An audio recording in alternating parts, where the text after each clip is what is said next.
The people of Ash Hollow had long since stopped trying to understand Nathan Cole. They never called him dishonest.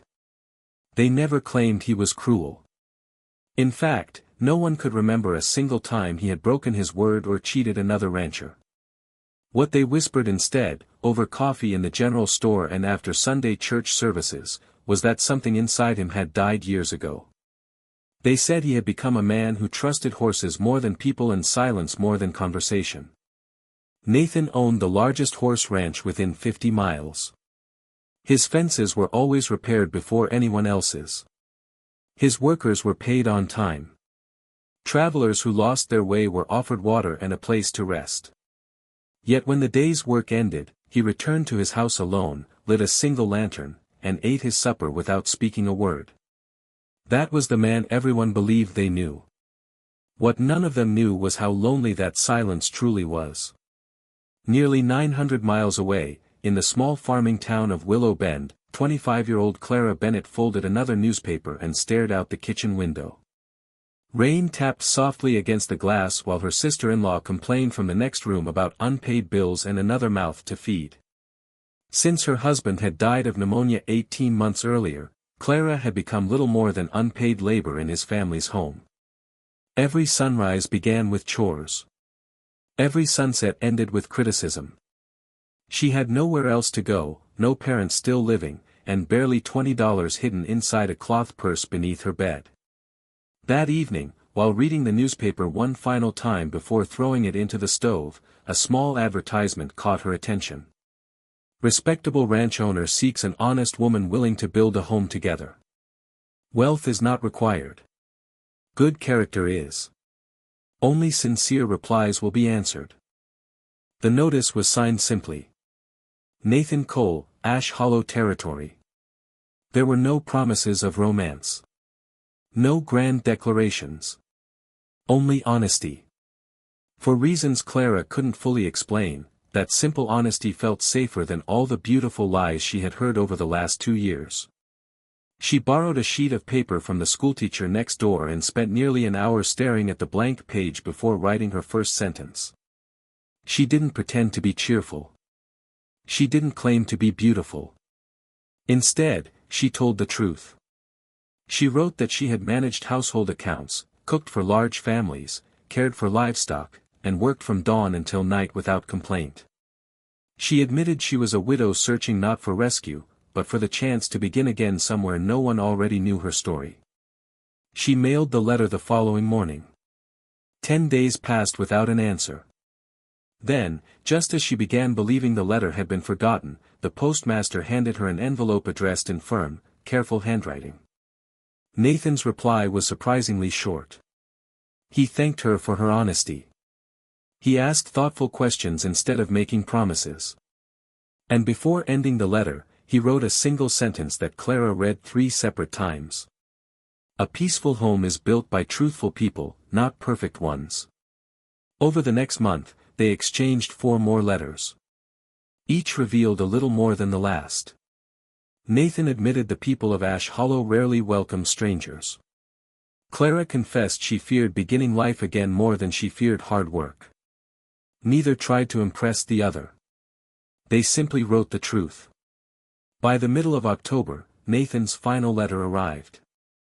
If you still believe we can build a respectable life together, the stagecoach arrives on the 19th. I will be waiting beside the station. Bring only what truly belongs to you. Clara looked around the small bedroom she had occupied since becoming a widow. There was very little that truly belonged to her. 1 weathered suitcase. 2 dresses. A worn Bible that had once belonged to her mother. And the hope she had nearly forgotten was still possible. On the morning of October 19th, the stagecoach rolled across the open prairie toward Ash Hollow. Dust rose behind the wheels as endless grassland stretched beneath a pale autumn sky. When the coach finally slowed beside the wooden station, Clara's heart began beating faster. People gathered along the street, pretending to mind their own business while openly watching the arriving passengers. Then she saw him. Nathan Cole stood several yards away from the crowd. Tall. Broad-shouldered. A weathered brown hat shaded calm gray eyes that revealed almost nothing. His expression was neither warm nor cold. He simply waited with the quiet patience of a man who had spent years expecting very little from the world. Clara stepped down from the coach, clutching her suitcase tightly. Nathan walked toward her without hesitation. He stopped only a few feet away. "Mrs. Bennett?" he asked quietly. "Yes. I'm Nathan Cole." For a brief moment, neither of them spoke. Then Nathan reached for her heavy suitcase. "You've traveled a long way," he said. "I have." He nodded once. "Let's go home." Behind them, the whispers had already begun. The ride from Ash Hollow to Nathan's ranch took nearly an hour. Neither of them hurried to fill the silence. Nathan guided the wagon steadily along the narrow trail while Clara watched endless stretches of golden grass sway beneath the afternoon wind. Far in the distance, scattered cottonwood trees stood beside a winding creek, their leaves glowing under the fading sunlight. "It isn't much of a town," Nathan finally said. "I wasn't looking for a town," Clara replied. "I was looking for a place to begin again." He glanced at her for only a moment before facing the road once more. "I suppose you found the right direction, then." It was the closest thing to a smile she had seen from him. The ranch appeared over the next hill. It was simple but well cared for, a sturdy white farmhouse, a large red horse barn, neat wooden fences, and wide open fields where dozens of horses grazed peacefully. Nothing about the place was extravagant. Everything about it felt dependable. Nathan carried Clara's suitcase inside without asking. He showed her the kitchen, the pantry, the spare bedroom, and the office where stacks of ranch ledgers rested in perfect order. "I've never been very good at decorating," he admitted. Clara looked around the clean but empty rooms. "A house doesn't become a home because of decorations," she said softly. "It becomes one because people feel safe inside it." Nathan didn't answer immediately. Instead, he quietly said, "I hope you'll feel safe here." For the next several days they settled into an easy routine. Every morning Nathan rode out before sunrise to inspect the horses while Clara cleaned the house, organized the kitchen, and prepared meals for the ranch hands. She noticed the workers respected Nathan deeply. They never feared him, but they worked hard because they knew he never asked more from others than he expected from himself. Nathan noticed things too. He noticed how Clara remembered every worker's name after hearing it only once. He noticed how laughter slowly returned to the house. Fresh flowers appeared in a glass jar on the dining table. The front porch was swept every evening. For the first time in years, warm bread cooled on the kitchen windowsill. Little by little, the lonely ranch began feeling alive again. 5 days after Clara arrived, Nathan suggested they ride into Ash Hollow. "We should speak with Reverend Miles," he said over breakfast. "If we're still agreed, I'd like us to marry next Saturday." Clara set down her coffee cup. "Are you certain? I wouldn't have asked otherwise." She smiled gently. "Then my answer is still yes." The church meeting lasted less than 15 minutes. Reverend Miles welcomed them politely, but his smile faded when he realized why they had come. "So the rumors are true," he said. Nathan met the preacher's eyes calmly. "We're here to arrange our wedding." The Reverend folded his hands. "Marriage should begin with love, not convenience." Nathan answered without raising his voice. "Respect grows into love more often than people realize." The minister hesitated before agreeing to perform the ceremony the following Saturday. When they stepped back onto the street, Clara immediately sensed the stares. Conversation stopped as they passed. Windows opened. Curtains moved. By the following morning, the entire town seemed to know about the coming marriage. 2 days later Clara visited Miller's general store alone to buy flour, sugar, and sewing thread. As she waited at the counter, 2 local women spoke in voices just loud enough for her to hear. "So that's the widow. I expected someone younger." I suppose no respectable woman around here wanted Nathan Cole. The second woman laughed quietly.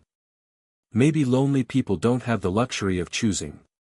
Clara felt every word land like a stone. For a moment she considered leaving without saying anything. Instead, she placed her basket gently on the counter. "Good afternoon," she said with calm dignity. "I believe I'm next." The women turned pale, realizing she had heard every word. Neither offered an apology. Clara paid for her groceries, thanked the storekeeper, and walked outside with her head held high. Only after reaching the edge of town did she allow herself to stop. She closed her eyes and drew one slow breath. She had promised herself she would never cry because of strangers. She intended to keep that promise. What she didn't know was that one of Nathan's ranch hands had witnessed the entire exchange. Before sunset, Nathan had already heard every word that had been spoken. Without anger and without a single wasted sentence, he saddled his horse and rode straight toward Ash Hollow. By the time Clara reached the ranch, he was already on his way to defend the woman who had trusted him enough to travel 900 miles for a new beginning. Nathan rode into Ash Hollow just as the evening sun dipped behind the western hills. He tied his horse outside Miller's General Store and walked inside with the same quiet confidence that had earned both respect and suspicion throughout the valley. The two women who had mocked Clara earlier that afternoon were still browsing fabric near the back of the store. Nathan removed his hat. "I'd like a moment of your time," he said calmly. The women exchanged nervous glances. "I've been told what happened here today." Neither answered. Nathan's voice never rose. "Mrs. Bennett came to this town because I invited her. Whatever opinions you have about me belong with me, not with her." One of the women finally spoke. "We were only talking." "No," Nathan replied quietly. "You were judging someone you've never taken the time to know." Silence settled over the store. Every customer had stopped shopping. "I won't tell grown people how to behave," Nathan continued. "But I will ask for one thing." He looked around the room. "If Clara Bennett's name is spoken in this town, let it be spoken with the same respect you'd expect for your own family." Without waiting for a reply, he purchased a sack of coffee beans, thanked the storekeeper, and walked back outside. The entire store remained silent long after the door closed behind him. That evening Clara sat alone on the front porch, watching the last golden light disappear across the hills. She heard Nathan's horse long before she saw him. He unsaddled the animal, closed the stable gate, and quietly joined her on the porch. "You went into town," Clara said. "I did." "You shouldn't have felt obligated." "I wasn't obligated." He leaned against the porch railing. "I wanted to." Clara looked toward the fading sky. "They'll probably dislike me even more now." "They're free to dislike me," Nathan answered. "They're not free to mistreat you." For several seconds neither of them spoke. Finally Clara smiled, though her eyes had grown slightly wet. "No one has stood up for me in a very long time." Nathan looked toward the distant pasture before answering. "Perhaps someone should have." Those simple words settled quietly between them. Neither called it affection. Neither called it love. Yet something changed that evening. For the first time since they had begun writing letters, they no longer felt like strangers trying to fulfill an agreement. They felt like two lonely people slowly becoming partners. 3 days before the wedding, an unexpected visitor arrived. A well-dressed man stepped down from a black carriage carrying an expensive leather case. "My name is Victor Bennett," he introduced himself. "I was Clara's late husband's older brother." Nathan invited him onto the porch. Clara appeared moments later. The color faded from her face the instant she recognized him. "I've come to take you home," Victor said. "I don't have a home there anymore," Clara answered calmly. "You still have responsibilities." "I fulfilled every responsibility your family ever asked of me." Victor lowered his voice. "The farmland your husband left behind still cannot be sold without your signature." Clara finally understood why he had traveled so far. It had never been about family. It had always been about land. "I'm not signing anything." Victor's polite smile disappeared. "You're making a mistake." "No," Clara replied steadily. "I'm finally correcting one." She quietly stepped closer to Nathan. Not because she was afraid. Because that was where she wanted to stand. Nathan said nothing. He simply remained beside her. Victor looked from one to the other before closing his leather case. "I suppose I've received my answer." "You have," Clara said.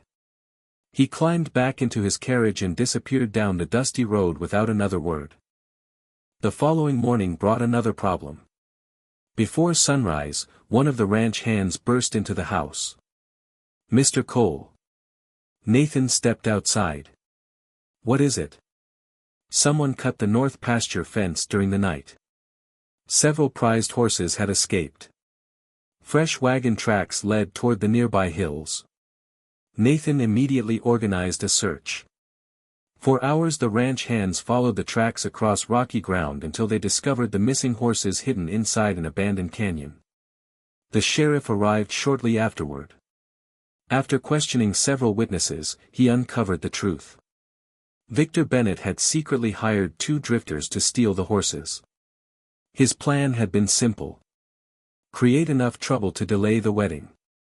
Pressure Clara into returning east before everything collapsed. Instead, the thieves confessed. Victor was arrested before sunset. The news spread through Ash Hollow faster than any rumor ever had. For the first time, the town realized Clara had never brought trouble with her. She had escaped it. Saturday morning arrived beneath a bright blue sky. The small church filled quietly. Some people attended because they were curious. Others came because they wished to apologize without saying the words aloud. Reverend Miles smiled warmly this time. Nathan stood waiting near the altar. When Clara entered wearing a simple ivory dress, his usually unreadable face softened completely. She smiled back.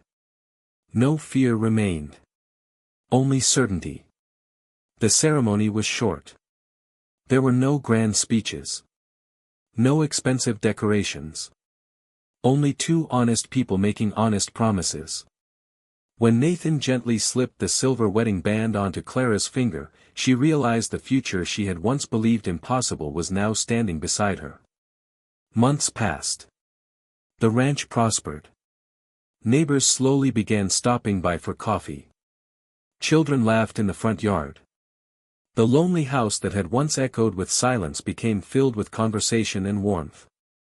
2 years later, Nathan and Clara sat together on the same porch where they had once spoken as strangers. Between them slept their newborn daughter, wrapped in a soft white blanket. Nathan looked toward the sunset before quietly taking Clara's hand. "Do you ever regret answering my letter?" he asked. Clara smiled. "Not for a single day." The wind carried their laughter across the wide fields of Ash Hollow. Everything they now possessed had begun with one honest advertisement, a handful of truthful letters, and 2 people brave enough to trust each other before the rest of the world ever did.